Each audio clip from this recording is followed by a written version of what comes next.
కొన్ని ఆనియన్స్ ఇట్లా పెద్ద పెద్దగా ముక్కలు చేసుకోవాలి.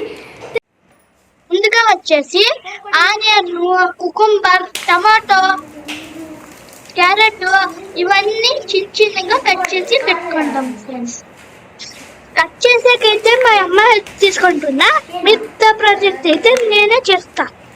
ఇప్పుడైతే పన్నీరు, కుకుంబర్, ఆనియన్, కొంచెం క్యారెట్ అయితే వేసుకొని బాగా మిక్స్ చేయాలన్నమాట. పౌడర్, సాల్ట్ అయితే 3 కలిపి మిక్స్ చేస్తున్నా. దీనిలో కొంచెం ఫ్రెండ్స్ ఇప్పుడైతే చూడండి ఇంత అయితే నేను వేసుకోవాలి. ఓకే, మిక్స్ చేయాలి. ఓకే, దీన్ని తెచ్చి దీనిలోకి కలిపేయాలి.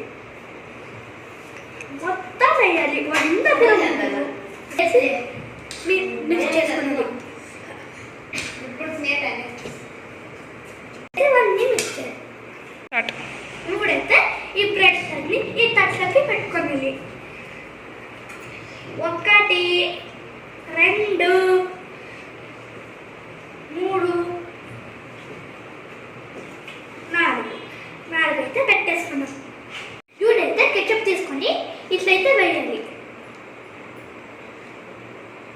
వేసాను. ఇప్పుడైతే వేసి పడినది. ఓకే, ఇట్లా అయితే బ్రెడ్ చాలా డెలికేట్గా ఉంటుంది. చాలా జాగ్రత్తగా స్ప్రెడ్ చేయండి. నేనైతే ఈజీ అలాంటే నేను రోజు బ్రెడ్ జామ్ వేసుకొని తింటున్నాను. దానికే అలవాటైంది నాకైతే. నేను ఈజీగా వేసేస్తాను. ఇప్పుడు ఈ స్టఫ్ అంతా తినిందా జాగ్రత్తగా వేయాలి.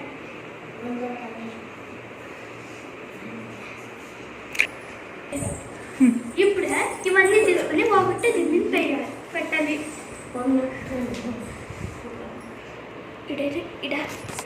స్పీడ్ ఇదైతే ఇట్లా చేసుకునేసామా. ఇదైతే ఓకే. నెక్స్ట్ ఆనియన్ ఇట్లా పెట్టాలి. టమాటో మీద ఇట్లా పెట్టాలి. ఇప్పుడు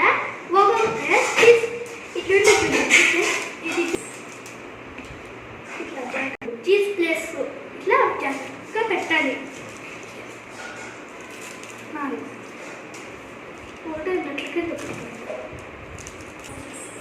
నాకైతే ఈజీ అనిపిస్తుంది.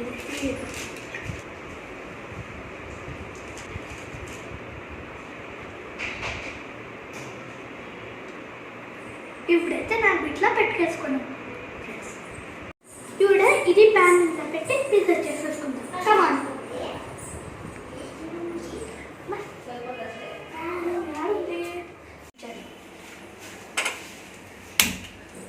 ఓకే, అయితే స్లిమ్గా పెట్టుకోవాలి. ఇప్పుడు ఒకటే బ్రెడ్ అన్ని ఇప్పుడైతే నిదానంగా ఇలాంటి బ్రెడ్ తీసి పాన్ మీద పెట్టుకోవాలి.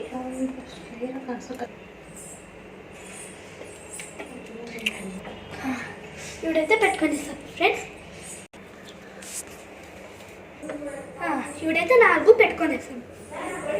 నెక్స్ట్ ఇప్పుడు దీన్ని ఇట్లా మొయ్యాలి. ఇక్కడ దోశ చేసుకుంది కదా అట్లా మొయ్యాలి.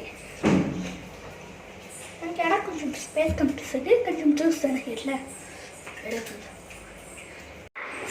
మంట ఎక్కువ పెట్టకూడదు. సిమ్లో పెట్టి బేక్ చేయాలి.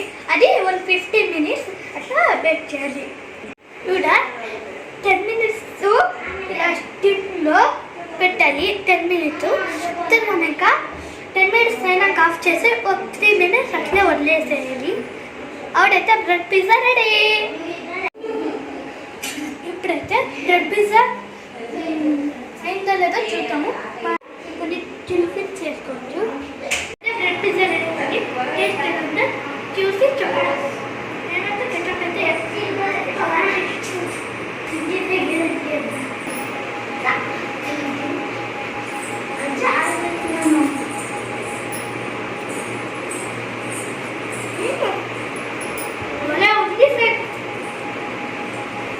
సూపర్ చాలా బాగా వచ్చింది.